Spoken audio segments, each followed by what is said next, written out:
All attendees are in listen-only mode. Welcome, everyone. I'm Kelly McFarland, your facilitator for today's webinar. This webinar is organized by Swords to Plowshares and is designed for the grantees of the California Veteran Employment Collaborative to stay informed of best practices for providing employment and training services to California veterans. This is the second in a series of technical assistance webinars. It's designed to help maximize your ability to act as job brokers for veterans and employers and to set up job training programs and cohort models. Following the presentation, we will open up for questions and answers to discuss obstacles and solutions in providing job training services to veterans. Our presenter today is Dave Lopez, providing insight on job brokering, training programs, and cohort models for hiring veterans. Dave is Swords to Plowshares Deputy Director for Programs and Operations and oversees the supportive services programs that include the Employment and Training Services units in San Francisco and Oakland, the Frontline Drop-In Health and Social Services unit, and 3 supportive services for veteran families programs. He is responsible for ensuring that the comprehensive services at Swords to Plowshares are integrated and meet the needs of veterans. Dave also oversees the agency's HMIS data standards and integration in coordinating with our IT department. Joining Dave today is Patty Pace, Regional Director for Npower, a firm that mobilizes the tech community and provides individuals, nonprofits, and schools access and opportunity to build tech skills and achieve potential through 2 programs, the Community Core and their Technology Services Core. During this webinar, you may type a question to the presenter at any time. Simply type your question in the questions box on the right side of this webinar's display. At the end of the presentation, we will review the questions and comments posted. For those participants signed in to this webinar using a headset or dialed in via the phone for audio, you can also ask an audio question by raising your hand. Simply raise your virtual hand by clicking the small hand icon next to your name on the webinar dashboard. We will enable audio for you to ask your question live. Please note this webinar is being recorded and will be archived on the Swords to Plowshares website. Without further delay, please welcome Dave Lopez. Well, good morning, everyone, and thank you for joining us on this how-to job training and cohort model presentation. So what I'm hoping that you are going to learn today, let's see, you are going to learn about job brokering, about job training programs, and about utilizing a cohort model for training. Some of the common terms, I'll give you a little bit of definition on what they are. By job brokering, that is the process of being the conduit between the veteran and the employer, sort of like playing Match.com for them. Job training programs are classroom or occupational skills training classes. Some of you call them classroom trainings, some of you call them occupational skills training. Basically, that's what we're talking about there. And then the cohort model training courses are training classes for a distinct group of people. Our people being veterans. Veterans are an easy population to target. So let's talk about that for a little bit. And so one of the things that we've looked at Swords to Plowshares is, there's a lot of buzz, there's a lot of attention, there's a lot of focus on companies wanting to hire veterans. There's a lot of marketing out there. Everyone wants to market that we hire veterans. And so this is where the wind is blowing in our direction for us to be able to market and sell our population. And so utilizing those terms, market and selling, really helps us put on our business hat. We're dealing with for-profit businesses, so we are acting as a for-profit business, selling a service and selling a product, and our product is our veterans. There's many attributes that I don't need to list every single one, but one of the key essential areas for having employers, helping employers hire veterans is giving them access to veterans. So one of the things that we've heard for many years is employers just don't know how to reach veterans. This is where we come in as agencies and service providers that provide employment and training services for this population of men and women that are looking for employment. And I'm going to turn it over to Kelly McFarland for our first poll question. Kelly?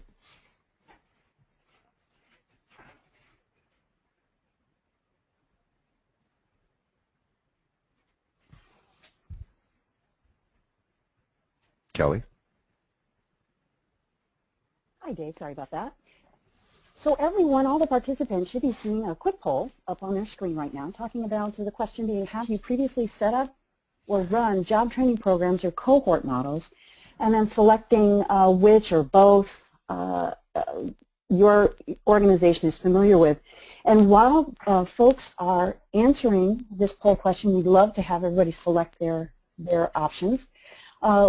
Dave, is there one that you find more successful than the other, or are they equally important to spend an organization's time on developing? Well, you know, Kelly, I think it really depends on each agency and on each specific region of the state that they're in or of the country. There are some areas where it's much easier to pull a cohort model of training together. And there's other instances where individual training programs, not within a classroom setting of veterans, will suit. And so one of the things that I would like the attendees on this webinar to remember today is that everything that we talk about today may or may not work in your area, and so, but I'm hoping that there's something that you can pick up or something that you can share that we can all learn and grow from. And you know, so this isn't set in stone for everyone. These are just suggestions and things that have worked for our agency here. Oh, that's great. And it looks like we have a few people who've answered, and they're indicating that it aligns with what you were just saying, Dave, that we have yes to about 50% of the crew has done both of these types of models, and then there's 50% that haven't done either or indicate that they have not done either. So it'll be very interesting to hear from those participants on some of the challenges they face later on in the presentation during the question and answer session. That'd be great. Thank you, and back to you, Dave. Well, thank you, Kelly.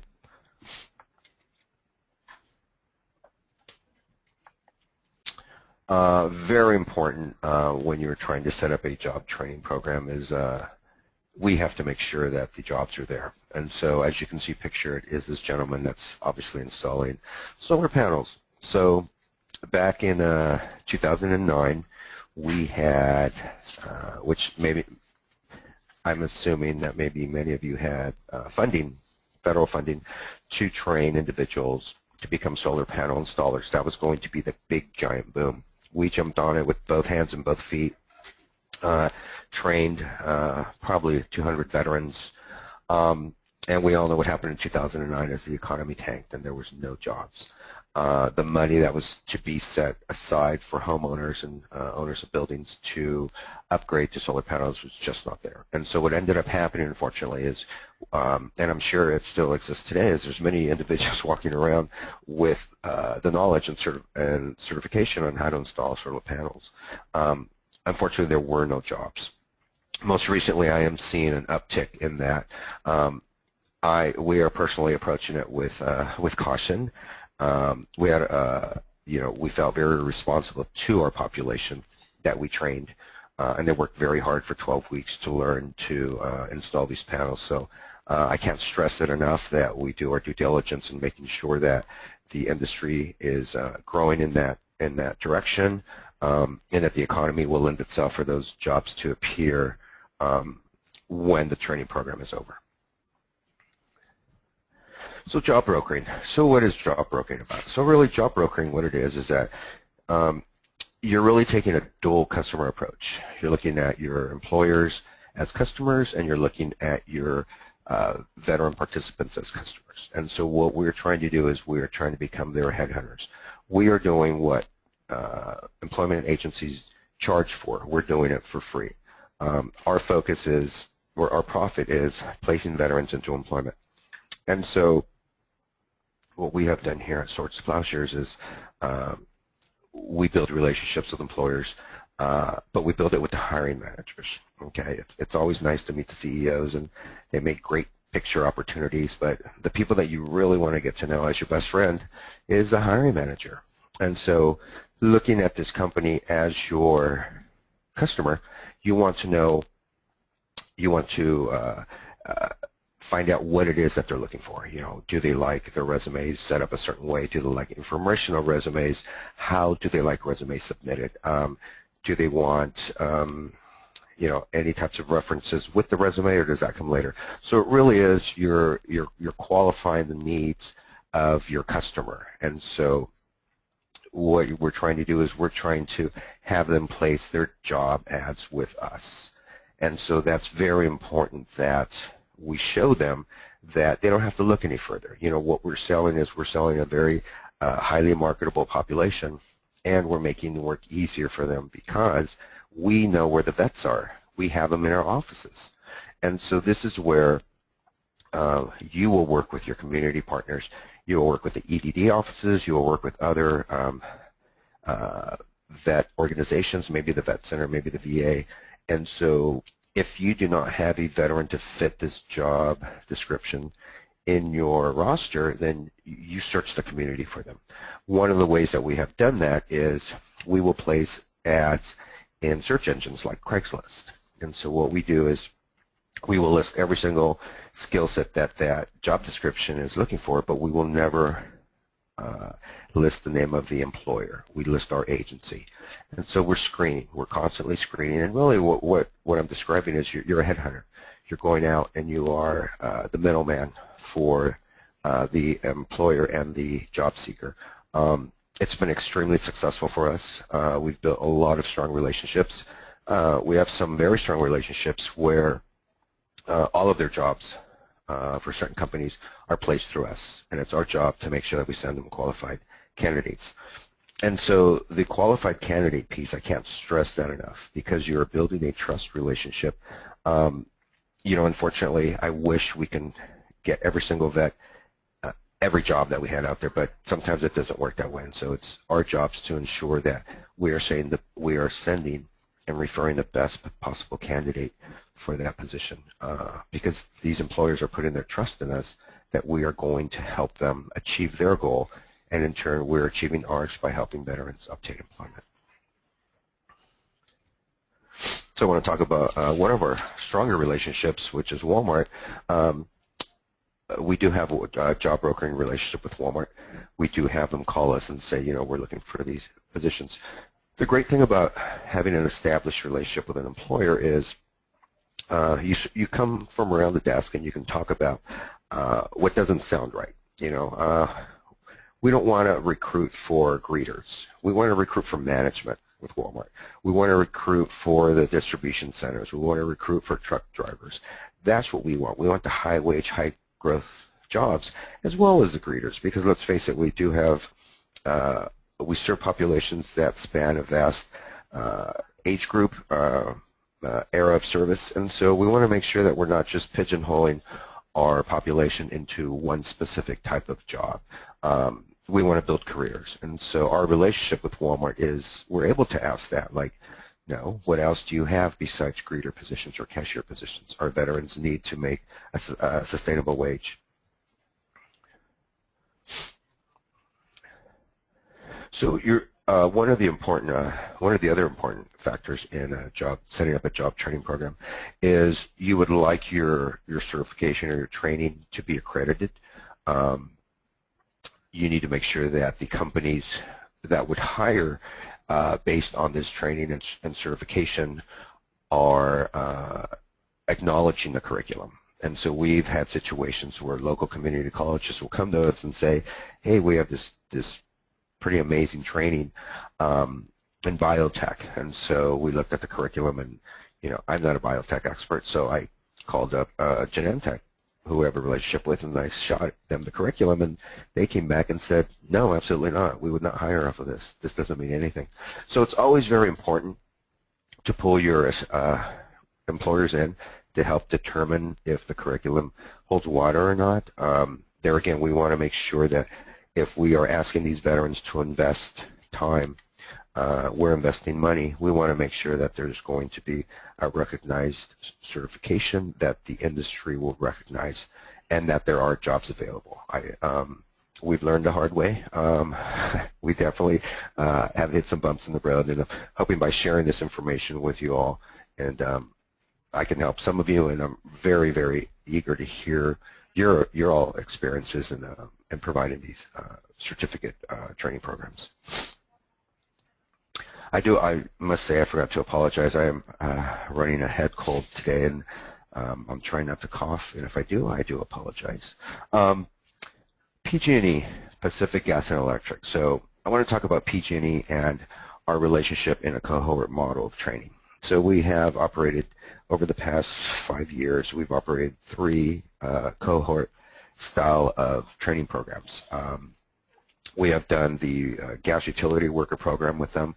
We have done the, it's all under the Power Pathways program. Some of you may be familiar with this. Some of you may be sub-grantees of PG&E right now. And so with PG&E, the relationship through them for the cohort model is actually pretty amazing. You know, they come in and they have a fee that they will pay you.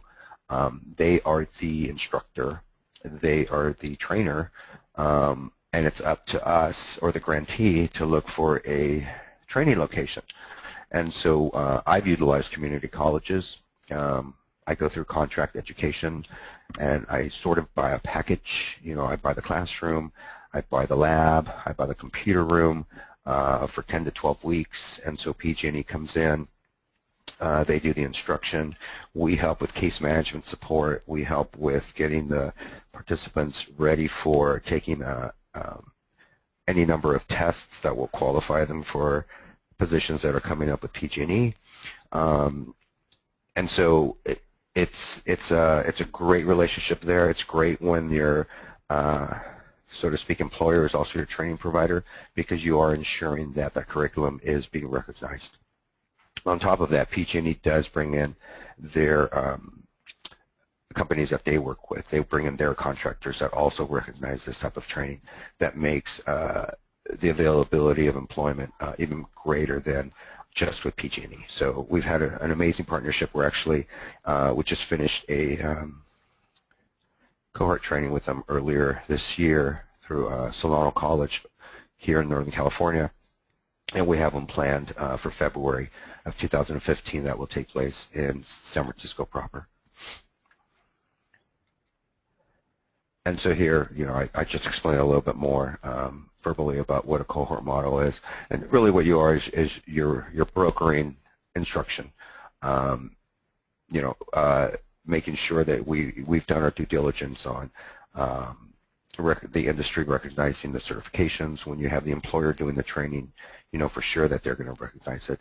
It's also not a bad idea to go to other employers just to make sure, if you need to expand your reach on job placement opportunities, that it's not very zeroed in on just one employer.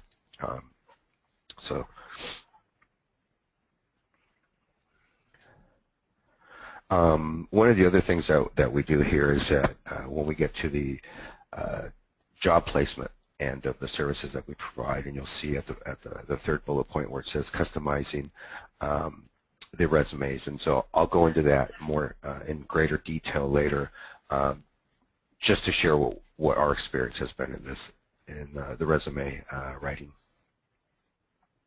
And so back to PG&E. So PG&E also is the employer, and so there again, it's an employer relationship.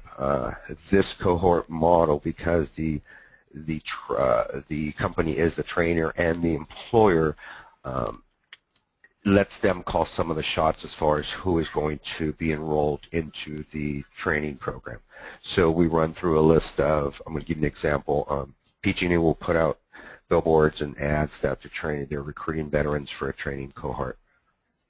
We'll have any number of, 300 to 600 veterans apply for this, and so there's a screening process. There's questions to answer. We do all of the screening. There are certain questions that carry numbered weight on them, depending on how they answer, that PG&E requests for us to use. We add in a few of our own to make sure that these potential job training candidates will be able to sustain themselves during the training, or if they may need an additional assistance. So we do background checks. We do urinalysis tests. We do pre-placement into, I think it's a 9th grade aptitude that they have to reading and math. And so all of this is we are tasked with doing. We are tasked with screening 300 to 600 applicants to find 25. And so that is our job. And it's those 25 that will make it, hopefully make it through successfully and get employed with one of the positions. The great thing about PG&E is that they do plan their trainings around the forecasted job openings that they're going to have in the area. So the placement rate is extremely high. It's usually over 90, almost 95% of the successful candidates who complete this training that will be employed by PG&E or one of their vendors. And for those of you that were on the last webinar, this slide may be familiar. Really, this is where it starts for everything that we do here at the agency. It's all customer service. You know, everything I've been describing today has to do with that dual customer approach. You're providing, you know, excellent customer service to the veteran that walks into the door, and you're providing the same type of service to your employers. You want to keep them happy. You know, you want to pull out that salesman in all of us to make sure that our employers are catered to. They are a very important component to what we're trying to do here. And there again, you know, it's about selling the veteran for the attributes that he or she brings to the table and can help this company grow and reach their full potential. And so I'm going to turn it over to Callie McFarland for our poll question number 2. Take it away, Callie.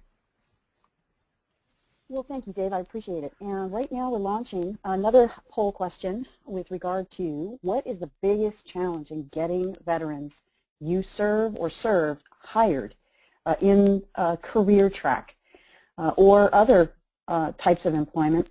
And we have a variety of answers, and maybe more than one will apply. And Dave, do you see one of these answers? You know, the employers don't want to hire the veterans, other issues in the veteran's life preventing full employment, veterans don't have the resume or interview skills, and veterans don't have the professional needs or professional skills that are needed for those good matches. Do you see one of those being the biggest challenge or bigger than the others?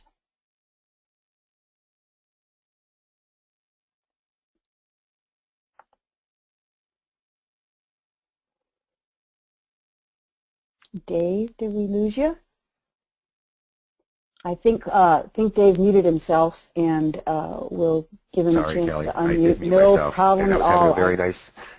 I was having a very nice conversation with myself. That happens. I answered myself, which is fantastic. And so, yes, there is one that stands out more than the other. Definitely our veterans face many of these barriers every day. But I would say the one that stands out the most is veterans not having the correct resume. And I think the importance placed on the resume is really going to set the tone on even getting an interview. And so this is where our agency has hired professional corporate job developers that were incorporated and came over and wanted to work for a nonprofit. And so our job is to make sure that we can help sell this veteran on paper, number one, because we want him or her to get that interview. So I would say that's probably the biggest challenge for us here. And you know, Dave, that's very interesting. As you can see from the poll results, that is also something that our participants in their organizations experience a big pain point with. So again, getting those skills translated from military expertise and years of training into a civilian resume that gets understood by those hiring managers would seem to be a big sticking point. So thank you for that. You're and very welcome. With that, we'll send that back to your presentation. Well, thank you, Kelly. So bouncing on this poll question, we're going to move into knowing the needs of your employers. And so, you know, I talked a little bit about this before, and it is really important, you know. We've tried to get as creative as we can to try and attract veterans, and for those of us that attract a different generation of veteran, you know, we're serving vets from Vietnam, post-Vietnam, Gulf War, and to the current wars from Iraq and Afghanistan to what's happening today. And so really the way that you outreach to this population is going to be completely different, you know. some of the younger aged, I don't want to make an assumption here, a generalization, but some of the younger age population may be a little more savvy with electronics than some of our seasoned vets. And so it's really important that your outreach to this population is very distinct, and it's also translated to your employer, because we're trying to sell a service, this job brokering service. We need to break down those job descriptions. Like I can read one, but I want to know exactly what does this mean? What are you looking for? And this is where we sit with the hiring managers at these companies and say, all right, break this down for me in layman's terms. One of our biggest challenges to job descriptions is years of work experience. And so it's always great to build a relationship with your employer where they're willing to train up. It's always important to talk about the experience the veteran may have had while in the military and how that relates to the job that they're looking for. On the end user for the veteran, we've used some of the branches of service use what they call MOSs, military occupational specialties, and that's the job that the veteran had while they were in service. And so we will look at a job description and try to match an MOS or certain aspects of an MOS, and we use that in a job ad. So we want to attract veterans. You have to speak veteran to attract a veteran. And so it's our jobs, again, to screen, to assess, to look at where they're at, their background, everything that you know that this employer is looking for. So it is very important that the relationship with the employer is, if it's not, solid at the start, but it's definitely going to be based on trust.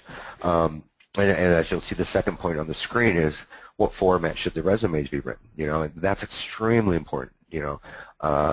Some employers won't even look at a resume if it's over 2 pages. Some won't look at it if it's not an informational format. So we want to know exactly how does this person get an interview, and that is our jobs to ensure that we are listening to our employers. We're not just doing things because we feel it's the best way to do it, but we are listening to our customers. And then lastly, I had said this before, is how do they want the resume sent? One of the biggest taboos is sending or having a veteran call when it says no phone calls, please. And so that's a sure way of getting your resume kicked out from the stack. And there again, matching veteran skills with employer needs is extremely important. What we do if we're not sure about a vet and the skill set, we will call the hiring manager and say, hey, we have this vet or these vets, and this is what they're bringing to the table, and this is why I feel they can do the job. Will you at least talk to them? The great thing about this relationship and these job brokering services is that we can call the employer back and say, hey, how did he or she do? What was lacking? What was great? What do we need to work on? And so this is how we build our services to not just the veteran but to the employer. It's very important that we go back to the vet and we work on these issues. If it was an issue or a barrier, and it may be just specific to that employer, but it's also great for your as you continue this relationship with this employer, it's important to know what is it that exactly they did not find in that veteran or the veterans that you sent. And so, like I said, it's a relationship like any other, and very, very important to continue to ask questions of your employer so that we can have a relationship that will be extremely easy to get veterans referred to them. So developing an employment development plan is part of what we do. Part of it is mandated by federal, state, local contracts. Some agencies call it individual employment plan, and really you're just mapping out a path for a veteran. Unfortunately, because of time restraints on contracts, we can only do so much, and sometimes we can only take the veteran to first base, not all the way around to home plate. And so this is where we map a career for a vet. We do short-term goals, mid-term, and long-term. We talk about barriers and overcoming them. I think it's very important whether the veteran looks at it today or looks at it next year. I think it's an important piece because the services that we're providing are short-term, time-limited. And so we want to be able to increase that veteran's income, whether it's zero or it's $1,000 a month right now. Our job is to make sure, how do we help this veteran increase their income for themselves and for their families? So I think developing this plan is extremely important because it'll give the veteran something to plan his or her path with their families or individually. So the employment development plans do serve a purpose. Then I just had an example of what our EDP looked like here at the agency. It's always a good idea to get your EDP approved if you're receiving federal funding, either Department of Labor or WIA or HUD or whoever locally, just to make sure that it has all the bells and whistles that they're looking for. Ours is kind of lengthy because we get funding from different government agencies, so I try to combine what everybody's looking for into one, and so ours just can be a little lengthy. So intermittent hiring events. So we had facilitated job fairs or career fairs, and so for our purposes, the way that we provide services here at Swords to Plowshares, we don't find those events very successful. And so I know for some areas they're extremely successful. I've been up to Seattle for a job fair that is a job fair on steroids. I think this agency has 200 or 300 employers and 1,200 vets that show up. And so it really works for them, and it works well, and I was just blown away with the way that works in that area. Unfortunately for us here in San Francisco, it doesn't work that way. I think part of the reason here for us is that job fairs occur every other week here, and so they're really watered down. It's hard to get employers, a commitment from employers to show up, let alone have open job positions that have a livable wage. And so what we've done is we've taken that concept of job brokering and job fairs, and so we do intimate hiring events. And so I'm going to give you a few examples here. And so we worked with the Intercontinental Hotel Group here in San Francisco, which within this group there are 6 hotels. And so we got together with their HR individuals, and we said, we want to bring in vets. And they're like, yes, we want to hire vets. So they gave us about 8 different positions that were being hired throughout all of the hotels. And so we went out and we did the outreach. We got vets in, we got them ready, we got them prepped, we did all of the pre-screening.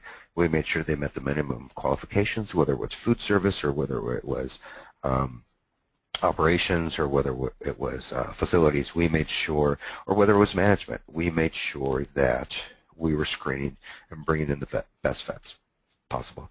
And so then at this hiring event, the veterans that we have chosen will be invited to this, and it's a panel interviews. They interview with hiring managers from different hotels within this group, and they are made preliminary offers there. And I say preliminary because there's the background check and the reference checks, but they will make preliminary offers. And so the great thing is that, veterans are investing time and energy getting resumes ready, getting themselves put together, putting on their suit and their tie or their dresses or you name it, whatever they feel comfortable in showing up to the interview in. And they're going to get a decision that day. And so I think that's fantastic because it shows an immediacy. And what I've seen in the job fairs we have provided or that I have attended locally is, vets walk out a little deflated because they didn't get to really talk to anyone. They talked to someone that's sitting at the desk, which isn't always the hiring manager. So this has been extremely successful. We've done it with a few companies. One of the other companies we did it with was Walmart. They were expanding. They were opening up 5 new stores in the South Bay and the East Bay here in the Bay Area. And they were hiring assistant managers starting at $60,000. And so we thought, well, yeah, we want to be a part of this. So we did the same thing. We outreached, we screened, we pre-interviewed, we mock interviewed, we got them all ready. We even asked the types of formatted questions that they were going to be asked so that we can prepare our vets for situational questions or were they going to be very technical questions. And so there again, it's getting to know who your employer is and understanding what it is that they're looking for. And so we are very happy with this type of event and bringing in more veterans from more jobs in one bang. I will say it is a lot of work. but it's extremely successful, and we're very happy in utilizing it. We really appreciate the companies that have worked with us and allowing us to help them hire vets. So lastly, I wanted to talk about transitional employment. And so the reason we call it transitional employment is it is a permanent job placement. But unfortunately, sometimes you're going to have to make those decisions with your veteran on a job that is probably not a high-growth, high-wage job for them. And you see the picture of a gentleman with a security jacket on. So I want to talk a little bit about those types of jobs, like security guards, that one may frown upon and say, why are you only placing veterans in jobs? The flip side of that is that they're not sitting with this veteran in front of me right now that's living in his car or her car and has a family and needs a job like yesterday. So if there's one industry that we can get a job in 2 days, it's security. And so this is where all of your services and your employment development plan and growth for the future, and like I said, there are times with your population that you can only take them to first or second base, but you've given them the tools and you let them know that you're still there if they need your assistance. But the realities of life are that not every single veteran can afford to go through a 10, 12, 20-week training program. They just don't have the means to. And so this is where our transitional employment has lent itself. There are times when we will do both. We will place a veteran into a training program and also offer some sort of transitional employment placement so that they have the means to support themselves as they're going through a certification training program or classroom training program. So transitional employment is not a bad thing. It's a fact of life. We know our population. It's hard to put that on paper sometimes when you're writing grant proposals, but the reality is that it's very real and it's very true that some of these veterans really need a job like yesterday, and so we need to help them increase their income, and so transitional employment is the easiest way for us to do it here. And at this time, I would like to turn it over to Patty Pace, who is the Regional Director for the San Francisco Bay Area for Npower. Patty, take it away. Okay, thank you, Dave. I really appreciate the opportunity to talk with everyone this morning. I wanted to give a little background about Npower because it seems probably to a lot of folks like we just dropped out of the sky and who the heck are we? So just a little background. We have been operating out of Brooklyn, New York since 2001. And Kelly mentioned at the beginning that we offer two programs, a workforce development program, Technology Service Corps, which is a free sector-based workforce development program that serves low-income young adults in New York and veterans in Dallas and soon San Francisco. And we provide employment training and job placement assistance. The second program is the Community Corps, which is an online skilled volunteer portal that matches and connects corporate technology professionals with nonprofits and schools in regions across the country. Today I'll obviously be focusing on our Technology Service Corps program. A little background on that. As I mentioned, it's been operating since 2001 in Brooklyn. And in 2012, we expanded our training program to include 100 students in Harlem, and also began preparation to open a Dallas office that would specifically serve veterans. That was at the request of our corporate sponsors who wanted to have a site in Dallas serving veterans. That was one of the reasons Dallas was chosen. A lot of corporations have IT operations in the Dallas area. It's been very successful at both sites. Harlem increased, serving additional 80 students per year, and Dallas opened their doors in April 2013 and successfully graduated 75% of their inaugural class of 25 veterans, with 90% employed full-time or placed in contractual positions that could lead to full-time employment. Dallas's Class 2 graduated 80% of their enrollees, and in less than 4 months, 75% were employed full-time with starting wages of $19 to $22 an hour. Some of our graduates do opt for additional training or pursue degrees. That said, just that brief background, in 2013, we launched our program here in the San Francisco Bay Area, targeting, again, unemployed veterans ages 21 to 40, and spent most of the year searching for subsidized office and classroom space, which we successfully found at the College of San Mateo, so that we are located sort of in the middle of everything, we hope. And then, you know, again, one of the reasons for the strategic focus on the Bay Area was the abundant resources from our technology community and the needs of California's unemployed veterans. Our program will launch in early January with an inaugural class of 25 veterans at the College of San Mateo, and once fully operational, we will be serving a minimum of 100 veterans annually. Just a little bit to drill down into the classroom. It's a 20-week program. 13 weeks are classroom training in IT technical and professional skills. And then we place our students in a 7-week paid apprenticeship at one of our partner corporations and/or nonprofits. The curriculum that they learn is the Cisco Networking Academy curriculum, and they strive for the A+ certification. Most of our graduates do have that A+ certification upon graduation. We also have selected specialty tracks that are taught by our Npower sponsor corporations, and they include life skills, resume writing, a lot of the things that Dave touched on earlier. So essentially we're training in job brokering at the same time. We also have an integrated supportive job placement and retention services, and we will adopt an alumni support program as soon as we have alumni. We do that in Dallas and New York, so that even though our students have graduated, we've successfully placed them in jobs, we want them coming back and maintaining a relationship with their peers and Npower, and hopefully inspiring a new group of students.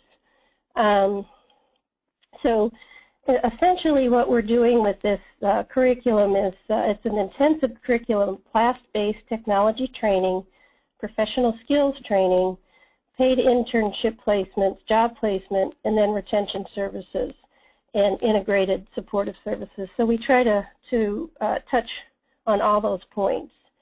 As you guys know, one of the greatest challenges to attaining employment is a veteran's lack of experience sometimes in the civilian professional environment, and the skills and know-how to translate that significant military experience to the civilian job market. And again, that's I'm reiterating, Dave's point from earlier.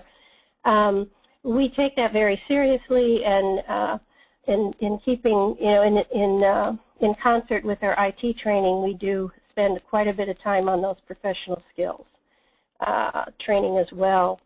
We also build into the program model from the onset is access to a variety of social services, support services, one-on-one counseling, and an organizational cultural competency that's specific to the veteran population. So we take very seriously that we are serving veterans. We need to understand and know veterans, and we need to have veterans hired as members of our staff. So that said, just a little advertisement, we are searching right now for staff members.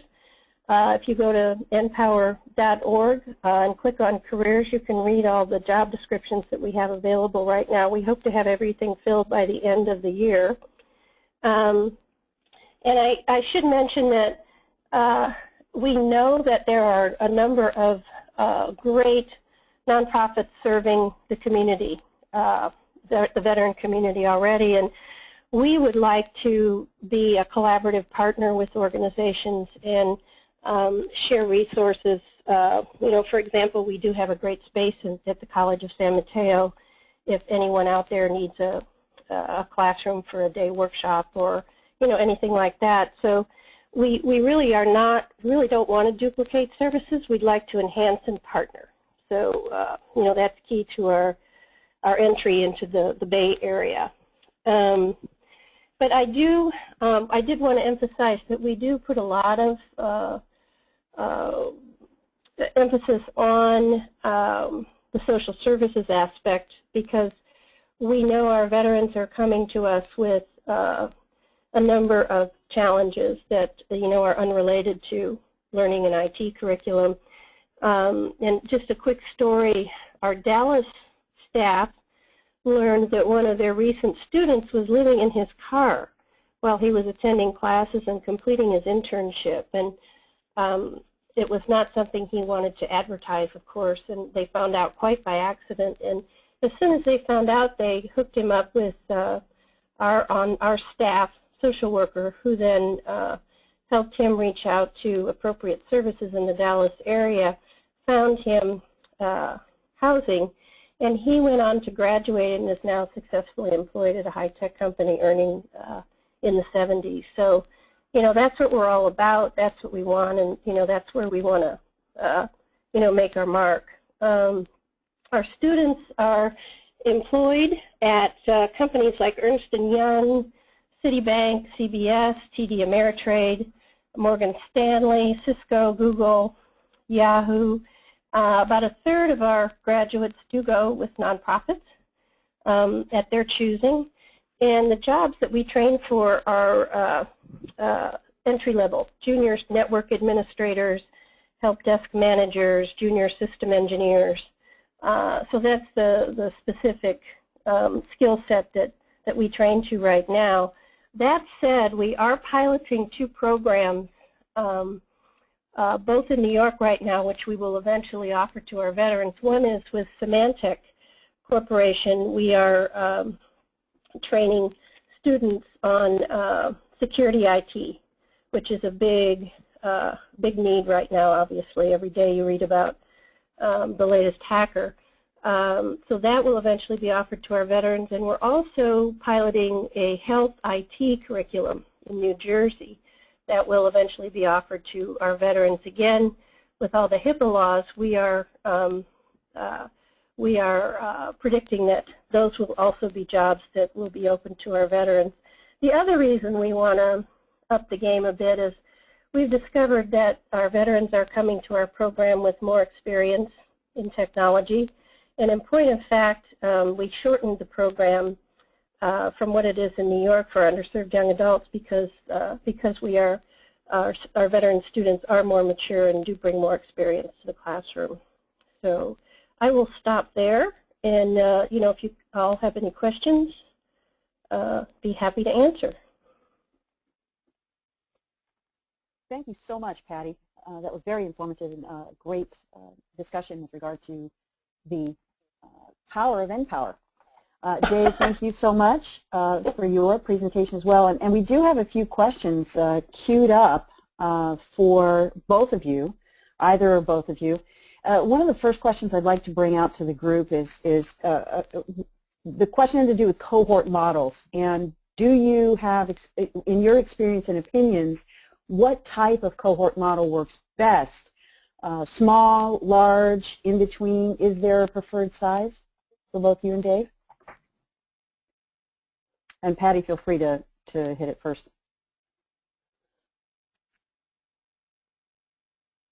Dave, why don't you start with that? Okay, so that's a really good question, and I can answer that because we did it by trial and error. Yeah. And so larger cohorts can be challenging because then you're looking for 25 or 30 of the same type of job. Mm-hmm. It can be a little more cost-effective and efficient because you're training a larger group of a larger cohort. But it really depends on your industry. Okay, so if Npower or PG&E or one of your other employers decides to do a training, it's very important to see what is happening in the market right now. And so if you feel that getting 25, 30 veterans, the same type of job is going to be challenging, then you may want to do a smaller cohort of 10 or 15.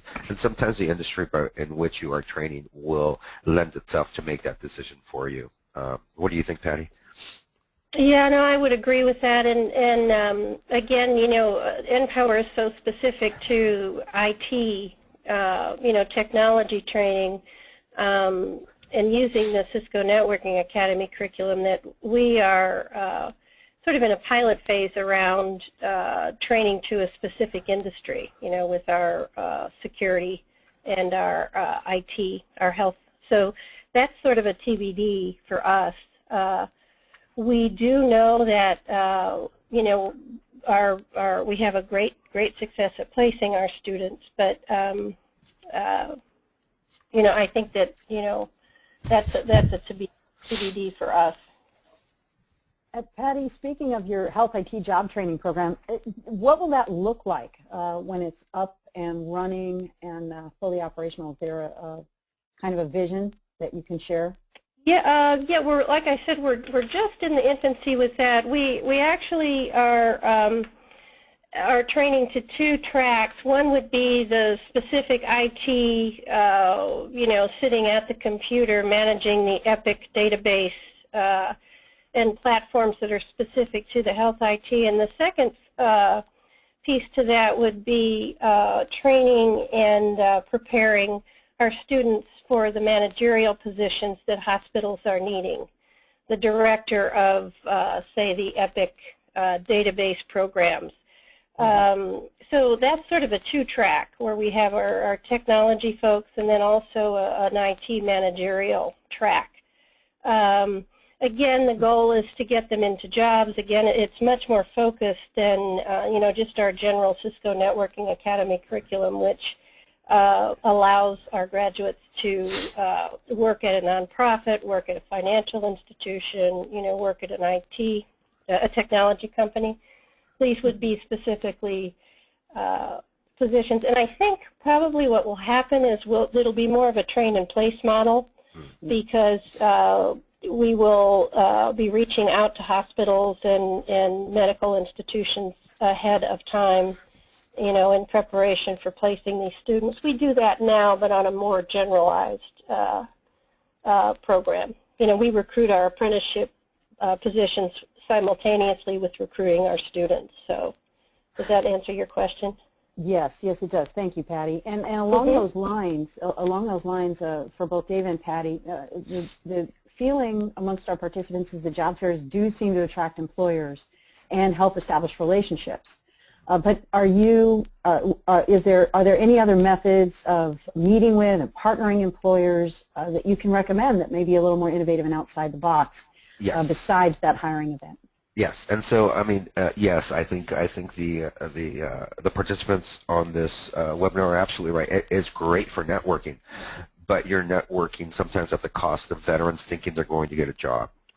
So if you want an event to network, what we have done and will continue to do is we do a quarterly employment newsletter where we showcase 1 or 2 veterans looking for a job with their permission. We do a little bio on them. We send it to all of our employers in our database. And we always name one winner or leader or spotlight an employer who's done exceptional at hiring veterans. And so we've actually had companies call us and say, how do we get our name in that?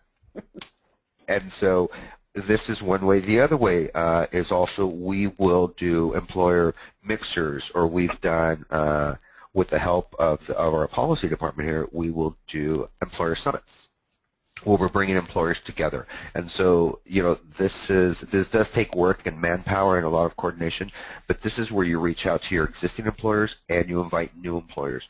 One of the other services that we can offer employers through our agency is cultural competency training to HR professionals. So there is a value. Yeah, there is a value of bringing these, you know, everyone's busy. So you have to think of what is the value besides them listening to us do our sales pitch. And there has to be a value for the hiring managers to break away from their offices and come down. And so, but yeah, I do feel that job fairs are great for employer engagement. Unfortunately, sometimes it is at the cost of the veteran. that may or may not get an interview. And please don't get me wrong, there are wonderful job fairs and career fairs out there that do exceptional work. I was just talking about specifically for our experience here in San Francisco. Mm-hmm. Yeah, well, it can be a heavy lift, you know, for the veterans. What Npower, we really utilize our board and our corporate partners. We have a national community technology service corps committee made up of representatives from over 20 different corporations nationally. And they actually roll up their sleeves and get to work and help us make the contacts with the hiring managers at these various companies. They're doing it in Dallas, and they're now helping us in San Francisco. So ours is really more of a grassroots, one-on-one, capitalizing on our partners and word of mouth. And, you know, it's just basic recruiting. It's picking up the phone and calling. And we are tapping companies that have veteran work, you know, force programs already in place. So we devote a full-time staff position to do nothing but solicit our apprenticeships and our jobs. That's one of the jobs we're advertising for. And I would think, Patty, thank you, you and Dave, for those answers. And I think it's pretty clear that building those relationships with the employers is absolutely critical. And combat to community trainings that Swords to Plowshares holds, as you mentioned, Dave, the cultural competency training portion of that for commercial and civilian employers would be a great way to partner, it sounds like. Mm-hmm. Excellent. Yeah, that's something very near and dear to my heart, is that you know, Npower in all of its offices and dealings with our veterans are culturally competent, and that's one of the reasons why we want the majority of our staff to be veterans, qualified veterans. That would make sense and help to translate those skills for the veterans requiring service. Exactly. Dave and Patty, do you think that ever in the future there will be, for a company that wants to claim veteran-friendly, that there may be some sort of, via the state's Veterans Department, a certification that they might have to go through, or hoops they have to jump through in terms of training for their people, such as cultural competency, to then really be able to call themselves veteran-friendly and have a program in place? You know, I think that's a fantastic idea, because I think providing services to any subpopulation, I think, requires a certain level of skill and expertise. And I think when you're working either with children or immigrants or families or veterans or aging and adult, I think you need to specialize in that. I think you need to understand the needs of that specific population. You know, when we talk about homelessness, yes, there are very common themes amongst these subpopulations I mentioned, but there are very specific ones. And I think I would love to see some sort of mandate, maybe at the state level, that says if you want to recognize yourself as a veteran service organization, you need to have this type of cultural competency. I think that would be a wonderful idea. Kudos. Totally agree. Oh, excellent. So all our service organizations out there that have provide services to veterans should start pushing their states for that. We have one final question, and it's pretty quick and short. People are asking if they can have a copy or obtain a copy of our employment development plan. Absolutely. I will send the long version, and I will send the newly approved short WIA version. Absolutely. Great. And if anyone has any questions, that they can, we can pass along my contact information. You know, a lot of what we've done here, it's been, I'm not going to lie to you, it's trial and error. You know, I'm always looking for what's different, what's outside the box. What's the value of the veteran coming to me for a job? They can go to EDD, they can go around the corner to the other employment agency. What makes us stand out? And it's superior customer service. Mm-hmm. Well, just to put a plug in for Swords, you guys were the first place we visited, and really appreciated all the help and connections and support and cultural competency issues you were willing to share with us. So we thank you very much for that. Well, thank you, Patty. It was a pleasure meeting you all and continue to work with you all. Well, Yeah, excellent. I just put in one little plug. Absolutely. We are actively recruiting our students, and we are actively recruiting for qualified staff. All the information is on our website at npower.org. There's a page for students to log in and fill out an application. We also have our career page. So if anybody out there can help us with either of those, we would be eternally grateful. We are out and about, speaking and working our way through the myriad of organizations right now to generate both. But any help and any interest would be much appreciated. Absolutely. We'll make sure that this will be part of our recorded process, and then we'll also get that out on our social media as well. Great. Well, I want to thank you both, Dave and Patty. This has been a very informative presentation session and also a great question and answer session. I do also want to put in and put on the table another contact person from Swords to Plowshares who can help with the cultural competency training, and that is our policy associate, Jeff Millard, and his contact information, he can be reached at gmillard, so G as in golf, M-I-L-L-A-R-D, at stp-sf.org. And he is the man to talk to in terms of helping you develop cultural competency training and inroads for your commercial companies that you want to work with. So that would be great. We'd also like to have a training for staff once we have a full complement of staff. Oh, absolutely. We can certainly help with that as well. Okay. We have a variety of different trainings designed specifically for certain audiences, and they're all built for that. So yes, Jeff is the man to talk to about that. And with that, again, I do want to say thank you very much to our presenters, Dave Lopez and Patty Pace, and to you, our participants. Please note that each of you will be prompted once you exit the webinar to complete a brief survey to evaluate this presentation. Your feedback is very important to us and greatly appreciated. Thanks again for your time. This concludes our webinar. You may now disconnect.